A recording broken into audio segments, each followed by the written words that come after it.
ஆண்டவரும் இரட்சகருமாகிய இயேசு கிறிஸ்துவின் விலையேற பெற்ற நாமத்தினாலே உங்கள் யாவருக்கும் அன்பின் வாழ்த்துக்கள். ஆண்டவராகிய தேவன் உங்களோடு கூட இருந்து உங்களை கர்த்தர் ஆசீர்வதிப்பாராக. இந்த நாளில கூட சோதரம் ஒரு வசனத்தை நாம் தியானிக்கலாம். இந்த மே மாதத்துக்கான இது வாக்கு தத்தமாக இது காணப்படுகிறது. சங்கீதம் 69வது சோதர சங்கீதத்திலே 33வது வசனம் இப்படியா சொல்கிறது: கர்த்தர் எளியவர்களின் விண்ணப்பத்தை கேட்கிறார், கட்டுண்ட தம்முடையவர்களை அவர் புறக்கணியார் என்று வேதம் சொல்கிறது. பிரியமானவர்களே, கர்த்தர் எளியவர்களின் விண்ணப்பத்தை அவர் கேட்கிறாராம். எளியவர்கள் என்று சொன்னால் என்ன? இந்த உலகத்துல திக்கற்றவர்கள், விதவைகள், அனாதைகள், கைவிடப்பட்டவர்கள், புறக்கணிக்கப்பட்டவர்கள், இப்படிப்பட்டவர்களை எளியவர்கள் என்று சொல்லுகிறார்கள். ஆனால் ஆண்டவர் சொல்றாரு, இந்த எளிய வாழ்க்கை வாழ்கிறவர்களை காணப்பட்டாலும், கஷ்டத்தில் நஷ்டத்தில் வாழ்கிறவர்களை காணப்பட்டாலும், ஆண்டவராகிய தெய்வம் இவர்களுடைய விண்ணப்பத்தை ஆண்டவர் கேட்கிறாராம். இவர்கள் கட்டுண்ட வாழ்க்கை வாழ்ந்து கொண்டிருந்தாலும் கர்த்தர் அந்த கட்டுண்ட வாழ்க்கையிலிருந்து அவர் விடுதலையாக்கி அவங்களை புறக்கணியாமல் அவங்களை ஆசீர்வதிக்கிற தேவனாக அவர் காணப்படுகிறார். பிரியமானவர்களே, எளியவர்களை தேவன் இன்னும் என்னவாக மாற்றுவார் என்று சொல்லி, இல்லை என்னவாக ஆக்குவார் என்று சொல்லி வேதத்துல ஒரு 3 காரியங்களை நம்ம பார்க்கிறோம். சங்கீத புஸ்தகம் 9வது அதிகாரத்திலே சோத்திரம் 8வது வசனம் இப்படியே சொல்லுது: எளியவன் என்றென்றைக்கும் மறக்கப்படுகிறதில்லை, சிறுமைப்பட்டவருடைய நம்பிக்கை ஒருபோதும் சோதரம் கெட்டு போகிறதில்லை. பிரியமானவர்களே, எளியவர்களை ஆண்டவர் மறக்க மாட்டாராம். இந்த உலகத்துல இருக்கிறவங்க மறந்துடுவாங்க. ஏழை எளிய பிள்ளைகளை, திக்கற்றவர்களை, கைவிடப்பட்டவர்களை உலகம் மறந்துடலாம், உறவுகள் மறந்துடலாம், சுற்றி இருக்கிற ஜனங்கள் கூட மறந்துடலாம். ஆனா படைத்த ஆண்டவராக இயேசு கிறிஸ்து அவர் ஒரு நாளும் என்ன பண்ண மாட்டாரு? அவர் சோதரம் மறப்பதில்லை. மறக்காமல் உள்ளங்கையிலே வரைந்து வைத்து இருக்கிறவராக இருக்கிறார். உங்க மேல நினைவாகவே அவர் ஆண்டவராக இயேசு கிறிஸ்து இருக்கிறார்.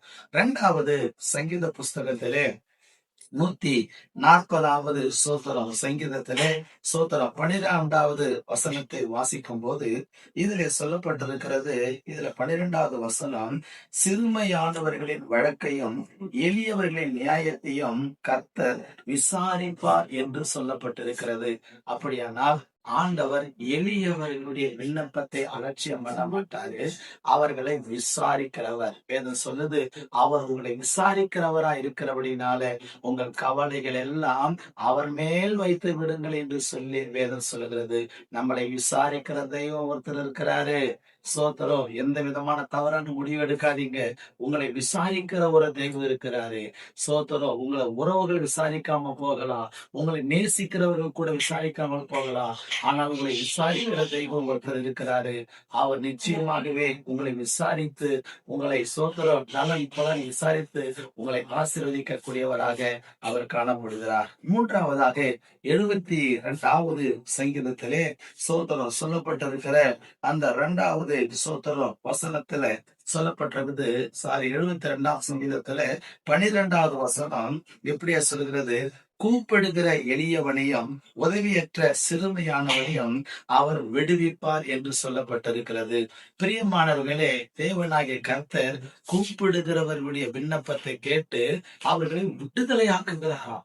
எப்படிப்பட்ட சாபமான வாழ்வில் இருந்தாலும் சரி, எப்படிப்பட்ட போராட்டமான வாழ்க்கையில இருந்தாலும் சரி, எப்படிப்பட்ட நெருக்கமான வாழ்க்கையில் இருந்தாலும் சரி, இயேசுவை நோக்கி இயேசுவே என்று கூப்பிடும் போது உங்களை ஆண்டவர் விடுதலையாக்குவார். பிரியமானவர்களே, குமாரன் விடுதலையாக்கினால் மெய்யாகவே விடுதலையாவீர்கள், சத்தியத்தை அறிவீர்கள், சத்தியம் உங்களை என்ன பண்ணும்? விடுதலையாக்கும். கர்த்தரே ஆவியானவர், கர்த்தருடைய ஆவி எங்கு உண்டோ அங்கு விடுதலை உண்டு என்று சொல்லி யோவான் எழுதின சுவிசேஷ புஸ்தகத்தில் எழுதப்பட்டிருக்கிறது. ஆகையா பிரியமானவர்களே, சோத்திரம். தேவனாகிய கர்த்தர் சோத்திரம் நம்மளை சோத்திரம் விசாரிக்கிறவராக சோத்திரம் ஆண்டவர் இருந்து நம்ம நடத்தி ஆண்டவராகிய தேவன் மேன்மைப்படுத்துவாராக.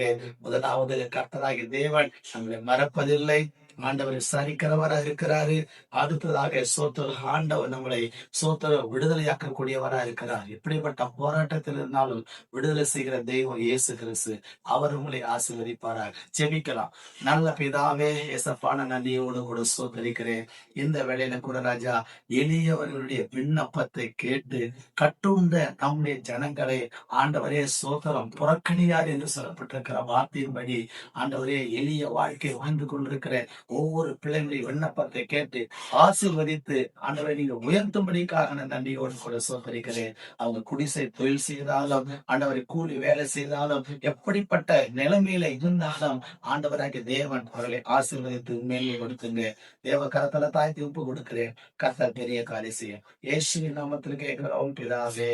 ஆமென், ஆமென், ஆமென். God bless you. கர்த்தர் யாவரையும் ஆசீர்வதிப்பாராக. ஆமென், ஆமென், ஆமென்.